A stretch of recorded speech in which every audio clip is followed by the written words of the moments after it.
누가복음은 예수님이 인간으로 오심을 보여주고 있습니다.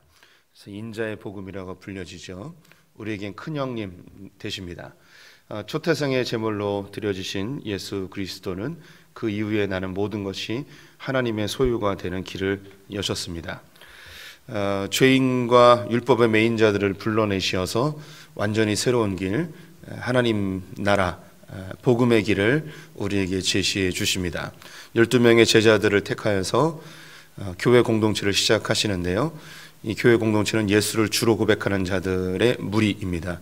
교회 공동체는 십자가 공동체, 선교 공동체, 가족 공동체, 사랑 공동체, 말씀 공동체의 정체성을 가지고 있습니다.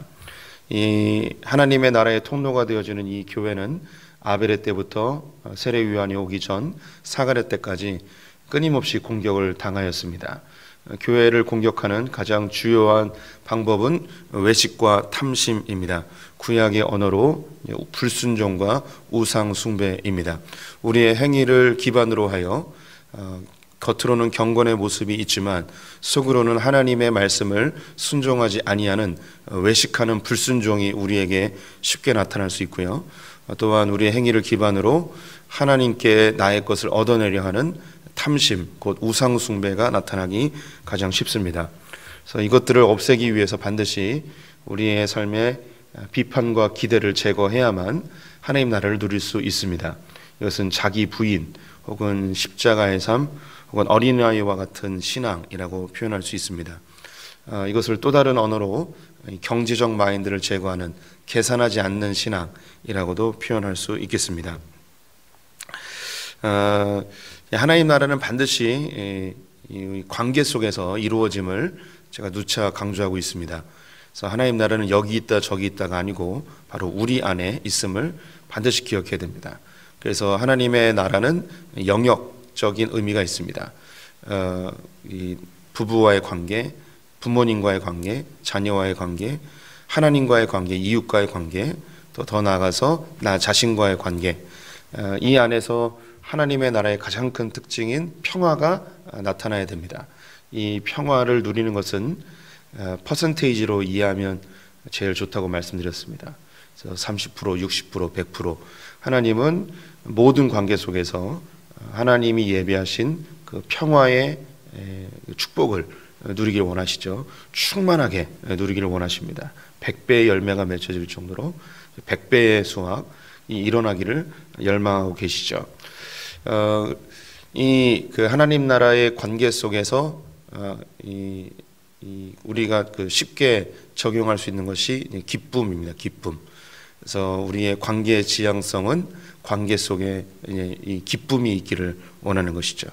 그래서 예수님께서는 이 부분은 요한복음, 이제 누가복음 끝나고 요한복음에서 이 부분을 아주 자세하게 나옵니다. 이게 참 이게 놀라워요. 이게 마태복음에서 하나님 나라가 무엇인지 설명을 하고요. 마가복음에서 이 하나님 나라에 사는 이 제자들이 누구인지를 보여주고, 누가복음에서 이 하나님 나라를 누릴 수 있는 기대와 비판, 경제적 마인드를 제거하는 방법을 알려주고, 그리고 요한복음에서 그 관계 속에 누리는 기쁨에 대해서 아주 자세하게 보여줍니다. 그래서 요한복음은 이 관계 속에 누리는 기쁨이 내용이 거의 절반이라고 이해하기에도 과언이 아닙니다. 그래서 내가 온 것은 너희로 기쁨을 얻게 하려 함이라. 그리고 나는 포도나무, 너희는 가지니 나를 떠나서는 너희가 아무것도 할 수 없다.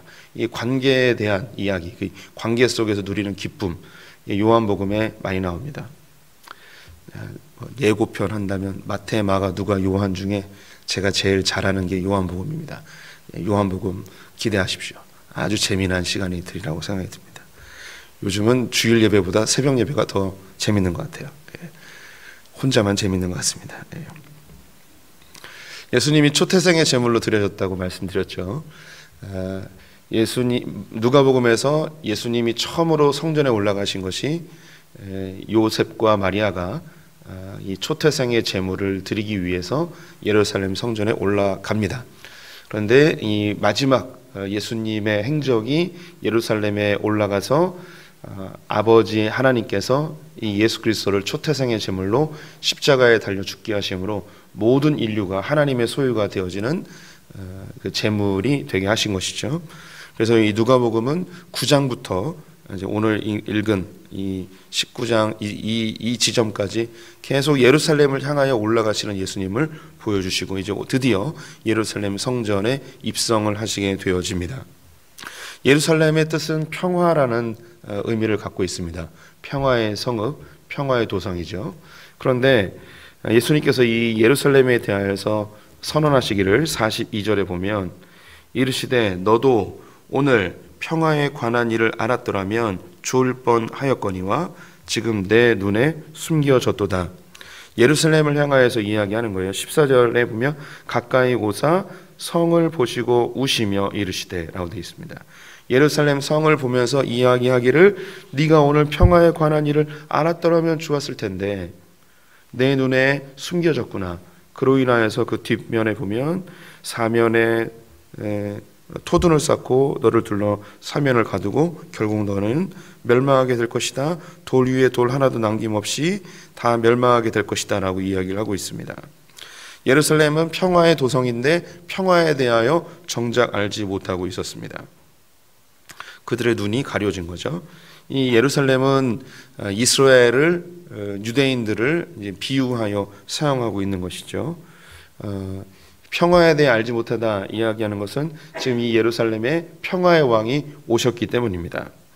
38절 말씀을 보게 되면 우리가 잘 알고 있는 나귀 새끼를 타고 예수님이 입성을 하시는데 사람들이 겉옷을 깔고 이렇게 찬송을 하죠. 38절에 이르시되 찬송하리로다 주의 이름으로 오시는 왕이여 하늘에는 평화요 가장 높은 곳에는 영광이로다 라고 되어 있습니다. 그래서 평화의 왕이 입성하심을 보여주고 있습니다. 다른 본문에는 주의 이름으로 오시는 이여 라고 되어 있으면서 이제 왕이라는 단어가 없습니다.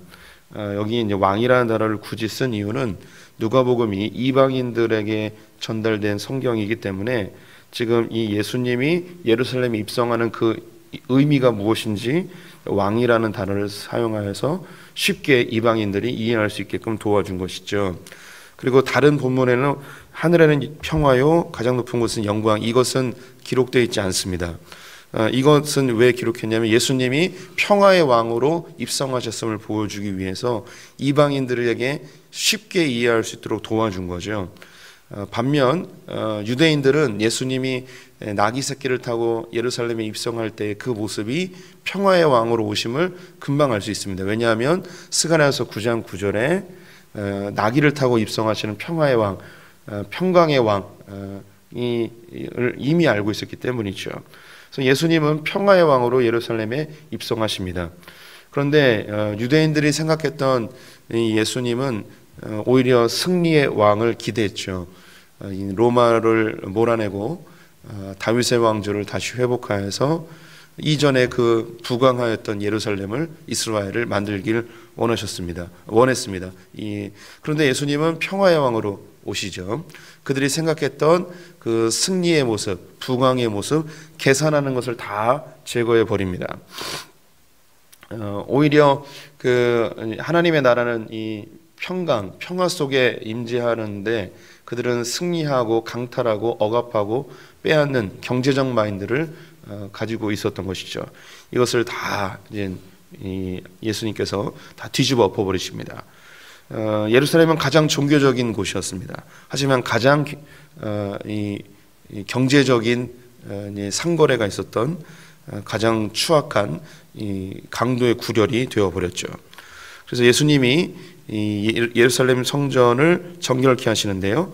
45절 46절에 보시면 성전에 들어가사 장사하는 자들을 내쫓으시며 그들에게 이르시되 기록된 바 내 집은 기도하는 집이 되리라 하였거늘 너희는 강도의 소굴을 만들었도다 하시니라.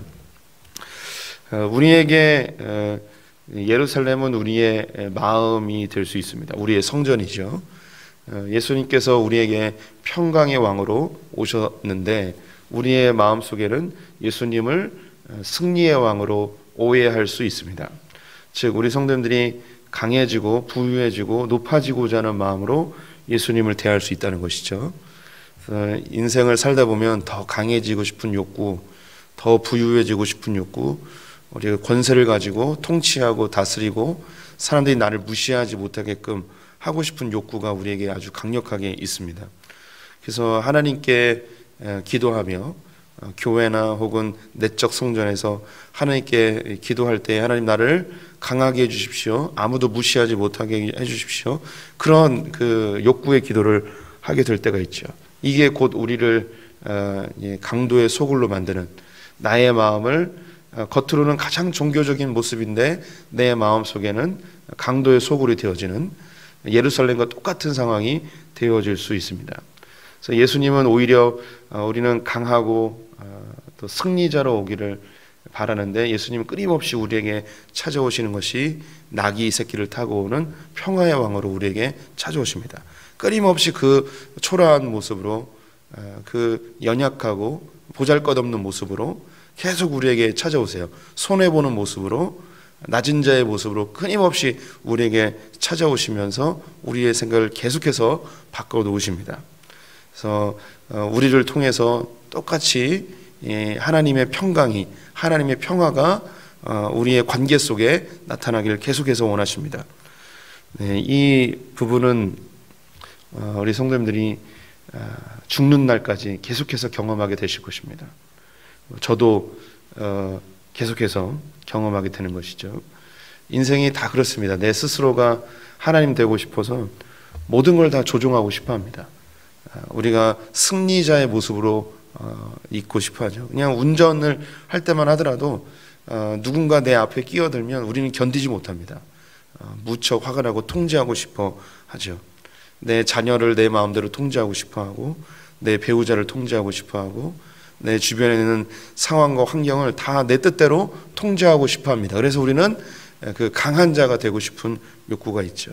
그래서 그 강함의 방법이 다양할 수 있어요.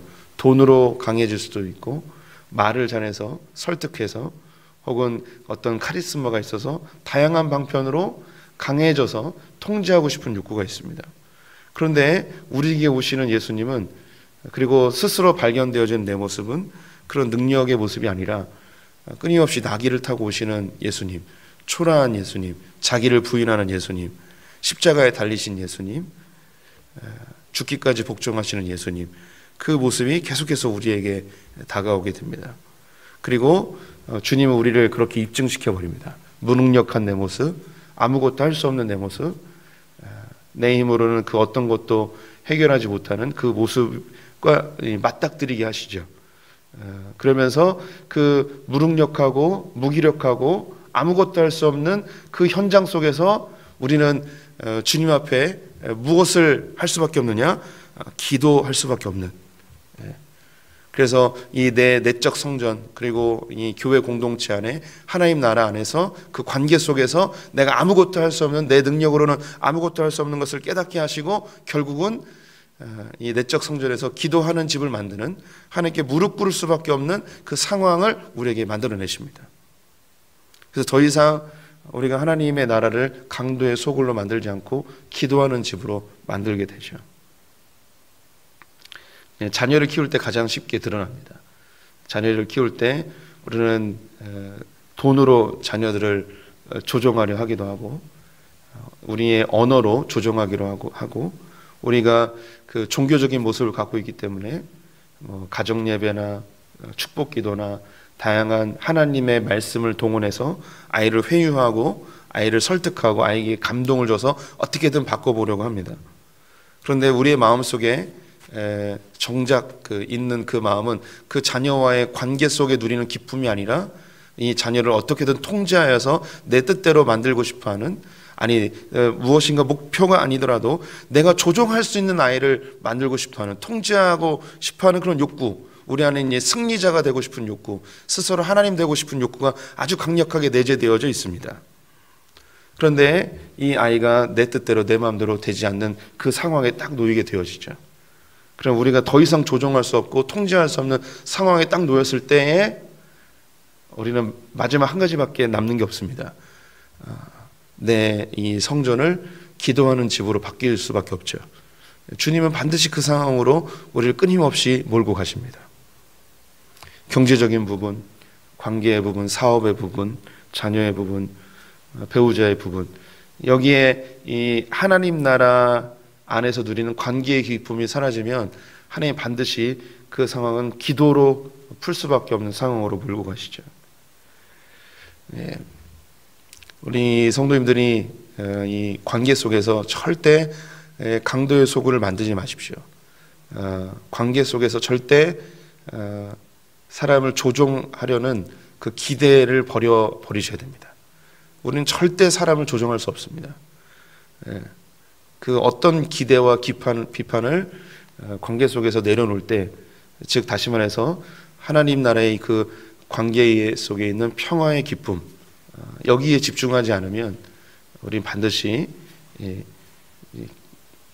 기도밖에 남지 않는 그런 상황이 되어버릴 수 있는 것이죠. 이게 참 제가 설교하면서도 우리 성도님들에게 죄송한 게 쉽지는 않아요. 우리가 죄된 본성을 갖고 있어서 우리의 내면 속에 끊임없이 이 사람을 조종하고 내가 목적하는 대로 사람을 바꾸려는, 그래서 그 가운데 뭔가 유익을 얻으려 하는 그런 마음이 있어요.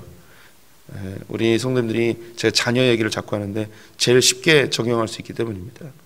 우리를 자녀를 잘 키우면 좋을 것 같은데 그 내면 속에 진짜 깊은 내면은 어떤 마음이 있냐면 인정받고 싶은 마음이 있어요. 사람들로 볼 때 자식 잘 키웠네요. 이건 다른 말로 이야기하면요, 자식을 잘 못 키움으로 인해서 받는 비난, 고통, 이것을 느끼고 싶지 않은 거예요. 자녀가 잘 못 되면 내가 겪는 고통이 있거든요. 이게 싫은 거예요. 고통이 싫은 거예요. 그리고 다른 사람들로부터 자식이 왜 그 모양이야 라는 그런 비난을 받는 게 싫은 거예요. 그래서 자식이 잘 되고 내가 통제하고 싶은 욕구가 우리 안에 강력하게 있어요. 그런데 하나님이 정작 그 관계 속에서 누리길 원하는 기쁨은 사라지는 거죠. 이걸 끊임없이 하나님 나라를 추구해야 됩니다. 이게 좀 제가 아쉬운데요. 잘 이렇게 설명을 해드려야 되는데, 저는 리더십이라는 단어를 별로 좋아하지 않습니다. 그래서 왜 이 리더십이라는 단어를 잘 좋아하지 않느냐? 리더십은요, 리더가 밑에 있는 사람들을 잘 조종해서 내가 원하는, 그리고 우리 조직이 원하는 목표를 이뤄내는 거예요. 그래서 되게 좋은 것 같죠?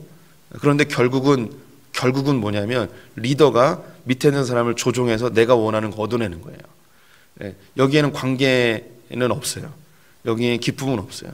그 리더십의 형태는 각각 다양하지만 결국 목적은 뭐냐면 자기 밑에 사람을 조종해서 내가 원하는 거 얻어내는 거예요. 그래서 좋은 결과를 잘 나타내고 성과를 잘 나타내면 사람들이 저 사람 리더십이 좋다라고 평가를 해요. 결과가 좋지 않고 성과가 좋지 않으면 리더십이 좋지 않다라고 이야기를 하는 거죠. 그래서 이 리더십은 반드시 이 결과로, 성과로 평가되어지기 때문에 별로 좋아하지는 않습니다. 근데 가정 내에서 부모님이 자녀들에게 어떤 성과를 내느냐, 그래서 요즘은 이 리더십의 관점으로 자녀와 이 부모님의 관계도 평가를 해버릴 때가 있습니다. 그렇지 않죠. 우리는 자녀를 성과나 결과로 우리 측정할 수 있는 게 아닙니다. 이 부모님과 자녀의 관계는 의라는 게 있어요. 의가 상한다라는 거 있잖아요. 결과가 아니고 관계예요, 관계. 그래서 하나님 나라는 관계입니다.